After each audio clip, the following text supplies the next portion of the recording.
Guys, may kalamansi tayo dito, kamatis, luya, sili at isda.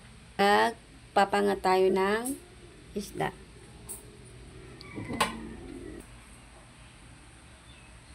Yan, nakapaghiwa na tayo ng kamatis.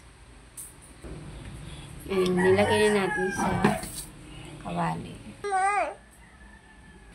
Yan, nakapaghiwa na tayo ng sibuyas. Lalagay natin sa kawali. Yan, nakapaghiwa na din tayo ng luya.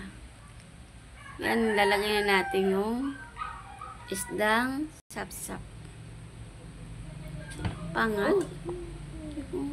Ilalagyan natin ng tubig.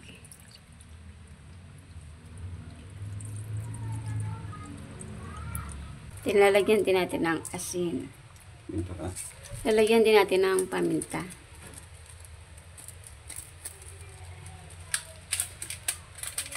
Lalagyan din natin siya ng maging sarap. Ilalagay natin yung sili.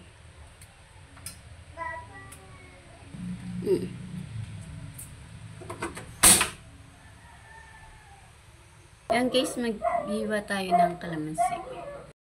Nakulo na ang ating isda. Tapos lalagyan na natin ng sintunis or kalamansi.